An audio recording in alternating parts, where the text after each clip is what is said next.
it's not a hot take because in his heyday he was probably as good a prospect as there's ever been, but he was hurt when I saw him and was just coming back from like rehabbing, and he got re-injured, so he never really resurfaced. But Danny Holtzen, remember Danny Holtzen? Oh yeah. So Danny was in Seattle. He was older than I was. He was in Seattle. He had like the shoulder injury, and he was coming back and was rehabbing at the complex in Arizona while I was in the ACL. And he threw like in a backfield game one day, and he just made hitters look silly. Bro, listen. Never in my life associated the word boring with baseball. We know what's up. Me? Yeah. Famous? Yeah. And I'm like giddy over there smiling like, we're about to win this shit. Did everyone give you crap? Give me a good host story. You know, I'm not picking it up. We both love the game. We talk about it every day. Can't get enough baseball. Having some popcorn, you're fooling around your phone. I'd have to wait in line for 3 hours. Hang on, because it's about to be a wild ride. All right, there's nobody I'd rather talk to right now than Zack Littell. I appreciate you stopping by. Absolutely.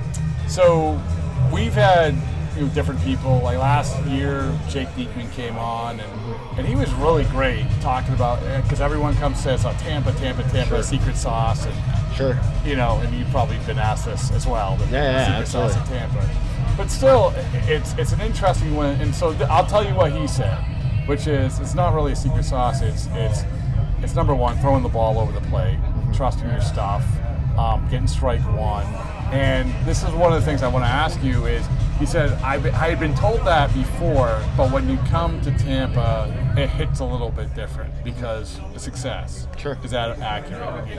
Yeah, I think so. I think all those things that he said are 100% true. And then I say there as in the staff's ability to kind of make you believe in all those things, right? And like make you feel like your stuff is plenty good to play over the plate. And getting strike one is truly going to help all of your stuff play up. So it's a little bit of the way that they build relationships and communicate. Obviously the knowledge they have and whatever formulas they're using to value guys and grade guys is obviously working. So it truly is a combination of a little bit of everything. But I think like down to the core of it, you get guys in here that have these shifts in career trajectory, right? Where it's crazy. It's wild, and then they go elsewhere and they end up making a lot of money over the course of their career, whatever it may be. But it's just a matter of like Kyle Snyder, Winston Doom, Bobby Kinney, their ability to present you with what you do well and the game plan for how to make the things that you do well play every day in and day out, and then instilling the confidence that like regardless of the results in one game or two games, like over the course of 162 games, that stuff is going to work. So it truly is. I mean, there's so much to it. We could sit here all day and talk about it, but I think Deke kind of hit it on the head. Is like your stuff's good enough to play over the plate, keep everything over the plate, and get ahead with strike one. Yeah. And so let's go back to you were with the Giants. You get traded to the Red Sox.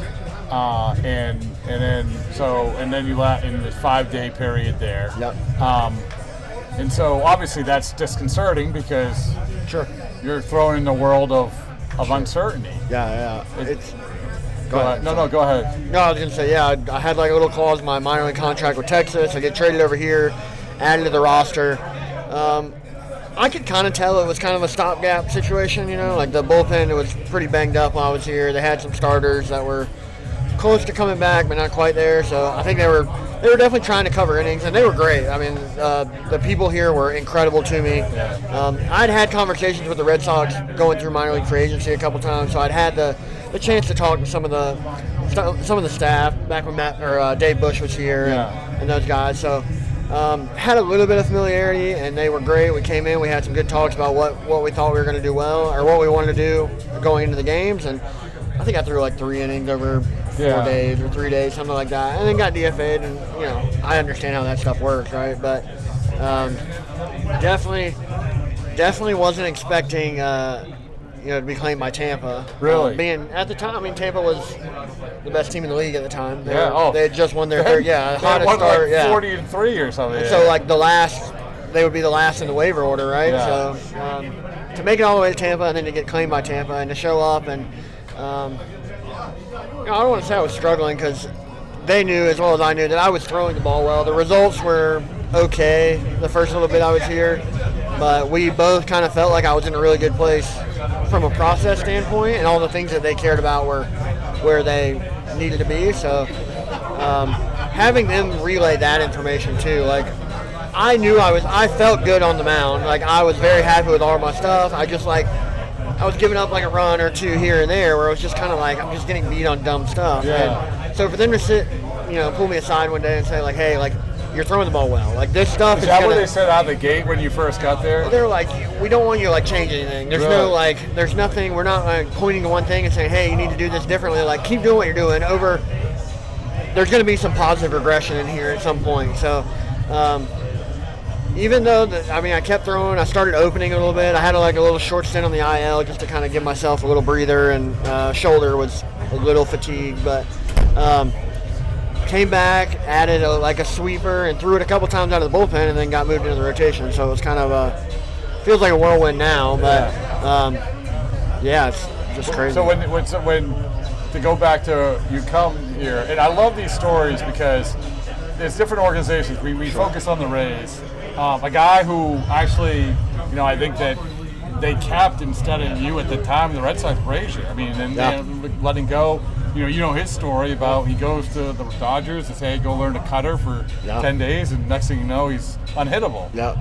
So there's these stories all over the place. Yeah. But I feel like it's like when you come to Rays, it really is like the positive affirmation, and also the hey, you can throw the ball to the catcher's mitt and it's going to be okay. Yeah, absolutely. I mean, it's also a confidence boost. Like the Rays having the reputation they have from a pitching development standpoint, or player development standpoint, is like that gives you a little boost of confidence just being there. But and the Rays also, like you can look at the way they use their roster pretty aggressively, the 40-man roster pretty aggressively, in a sense of like, there's a lot of turnover, but a lot of that turnover is in order to give guys the longest runway possible so that they can truly believe in that long-term view of like, over the course of a month, your numbers are okay, but like we're really happy with your processes.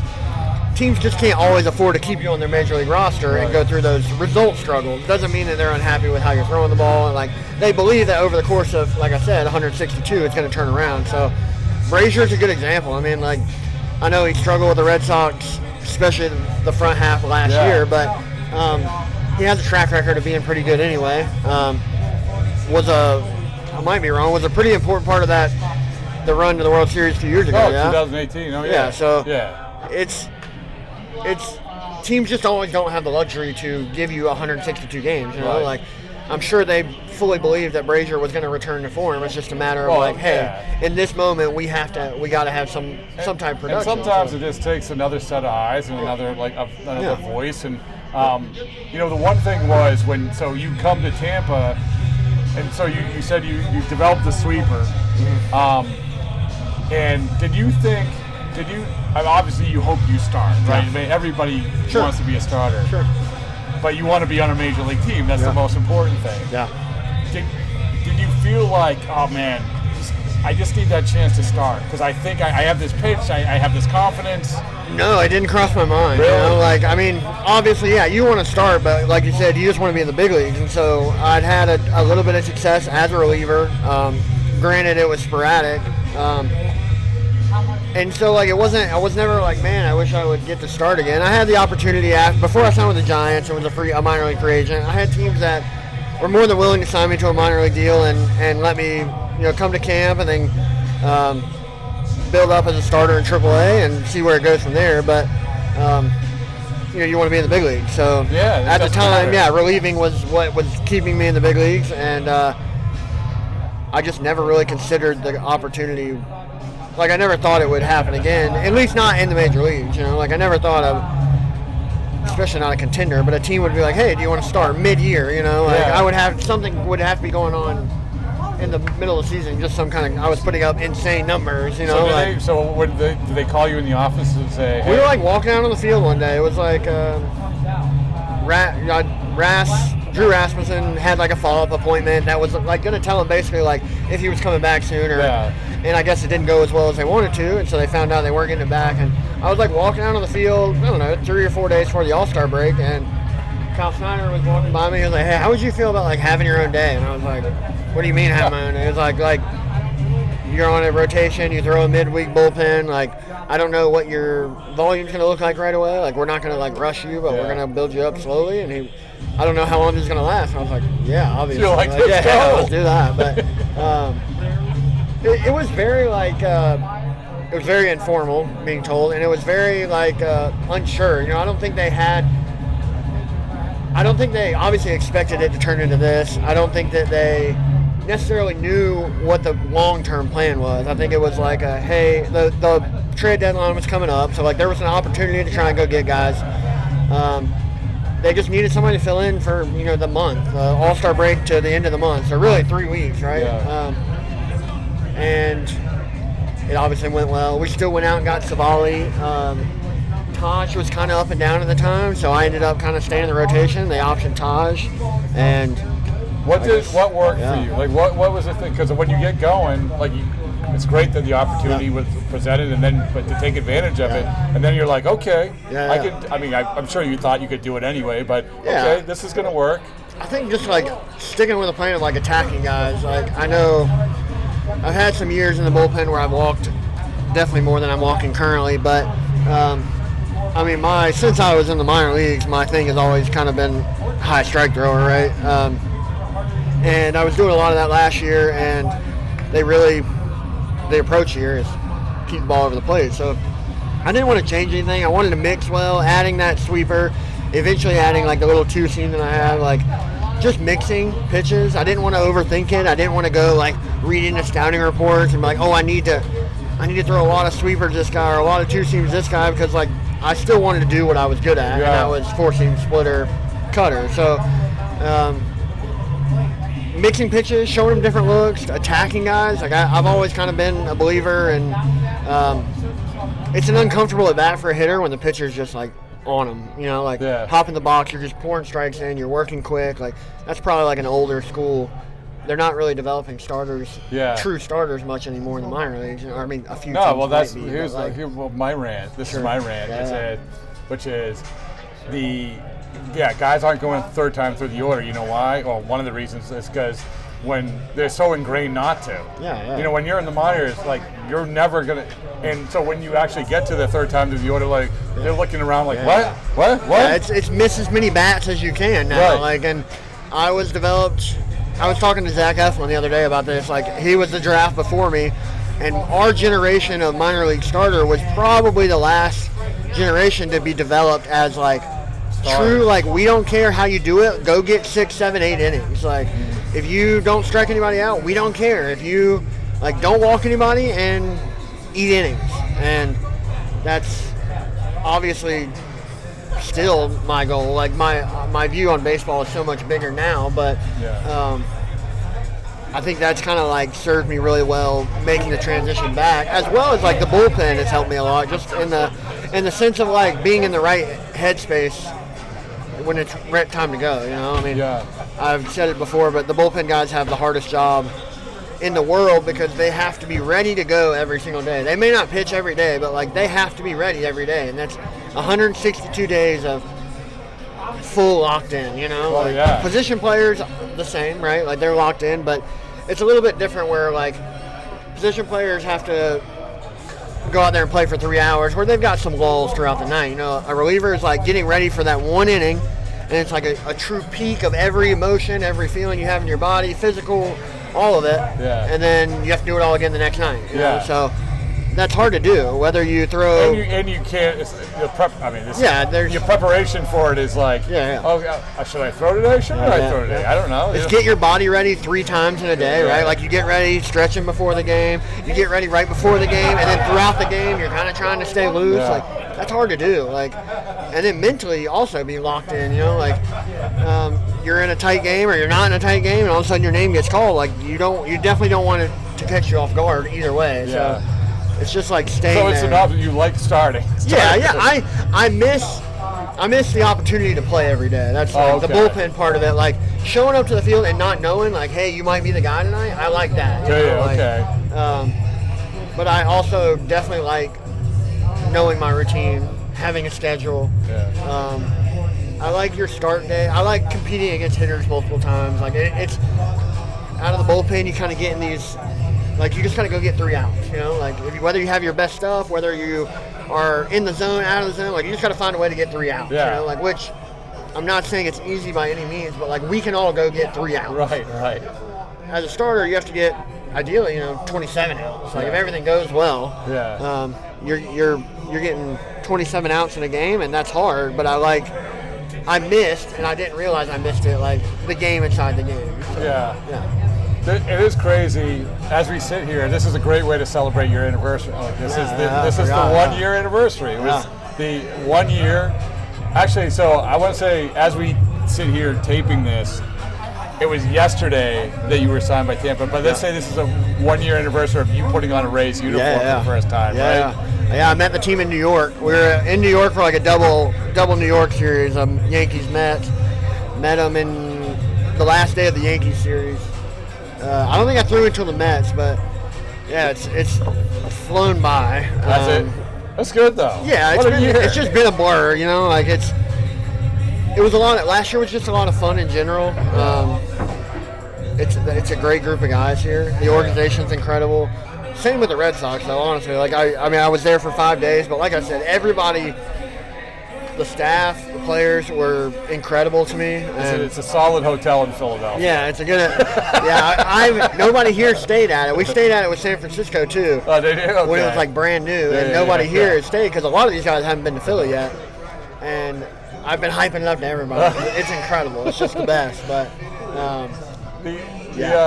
this last thing is this is off topic, but it's sort of timely. Skeens came up. Yep. And I probably don't have any connection with Paul Skeens, but you probably have had the person that you saw is the best prospect that you ever saw. Like maybe it's in Little League. Sure. But who is the best that you're like, man, that guy is. Maybe it's in the minor leagues. Maybe it's in. Oh man, this is it's not a hot take because in his heyday he was probably as good a prospect as there's ever been, but he was hurt when I saw him and was just coming back from like rehabbing, and he got re-injured, so he never really resurfaced. But Danny Holtzen, remember Danny Holtzen? Oh yeah. So Danny was in Seattle. He was older than I was. He was in Seattle. He had like the shoulder injury, and he was coming back and was rehabbing at the complex in Arizona while I was in the AGL, and he threw like in a backfield game one day, and he just made hitters look silly. Yeah. Like, I mean, take it with a grain of salt. It's extended spring training hitters versus arguably a big league ready guy out of college. Obviously hit some snags along the way, but just made guys look like. It was. We don't know what's going to happen to Skeens, obviously. Yeah. But at least we have these moments of like the Danny Holtzen moment, right? Yeah. You recognize they're that good, Like this isn't a fluke. He's just that good. I mean, there's probably been tons of them. I mean, really young, Luis Gohara. I don't know if you remember that name. Now you're getting me. Yeah. He was a big, huge lefty. He threw like 98, 99 as a starter for the Mariners. Never really made it out of like A-ball or Double-A. Like, not because of a lack of talent, some other stuff. No, but now it's good because we're all scurrying to Google now. You can go on there. He was just. But Buxton. I mean, like, I watched Buxton play when he was in the minor league. That was unbelievable. Yeah. There's just some guys, and it's just different. Yeah, it's just different. Yeah, they look like there's a reason that they're the number one overall pick. Yeah, the game's a lot easier for them, But, so the last thing. So this is our good friends, our title sponsor, Wasabi Cloud Storage. The Wasabi Hot Cloud Storage, hot or not question. This is not baseball. Teleportation is better than invisibility. And why? Either one. So we're saying teleportation. I feel like they're both great. I would love to have either one, right? Oh, wow. Yeah. I don't know. I think that's a little bit of a hot take. If you're invisible, you can literally do whatever you want. So you want invisibility? I think so, yeah. All right, that's fair. You could go anywhere, you could do anything. No one knows you're there. You can do whatever you want. Like, teleport, you can obviously travel, but like they're gonna know you're there as soon as you pop up. I like it. I like it. Yes, I like it. So it's not. So teleportation, we say teleportation is hot. Invisibility is not, but you're going with invisibility. Going with invisibility is hot. Yeah. I like it. Thank you so much.